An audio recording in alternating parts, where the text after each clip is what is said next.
s'il avait, de la même manière, critiqué l'Église catholique, s'il avait voulu faire un lien entre les affaires de pédophilie et les thèses de Saint Paul ou de la patristique sur la sexualité, il aurait sans doute choqué certains membres de l'Église, peut-être aussi des intégristes catholiques dont l'indignation est totalement ridicule, ce qui d'ailleurs devrait nous amener à réfléchir justement sur les vertus supposées de l'indignation, car on voit des indignés au travail en ce moment.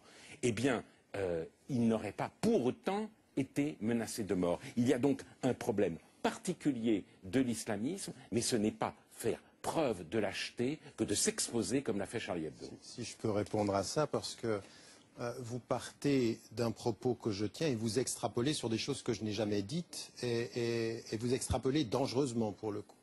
Parce que la chose, elle est claire, la condamnation de ce qui a été fait est claire.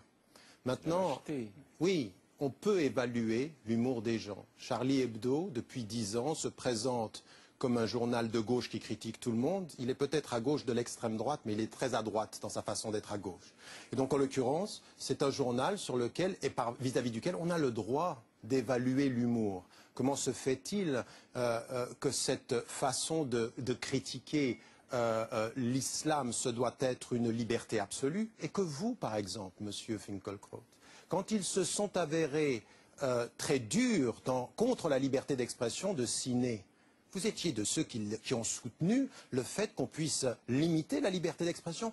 Or, Monsieur Finkielkraut, ce qui me gêne avec vous, ce sont, pour le coup, parce que vous avez utilisé ce terme, et même dans votre article, l'indignation sélective.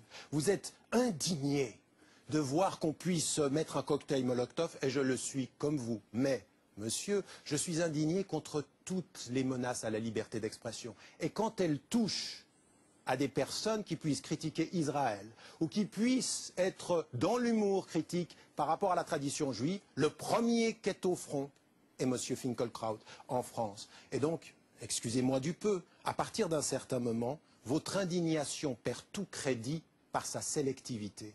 Et donc ça, permettez-moi de vous dire que ça ne peut pas être. Mais j'aimerais que vous entendiez ce que je dis. Très fort quand même. J'aimerais que vous entendiez ce que je vous dis. C'est que ce que je vous dis, c'est l'absolue condamnation de la liberté d'expression, mais que je me donne le droit, comme tout intellectuel ou comme tout citoyen, de mesurer la qualité d'un humour. Et je trouve qu'il y a des humours qui sont courageux et qu'il y a des humours ou de l'humour qui est un tout petit peu lâche parce qu'il va dans l'air du temps.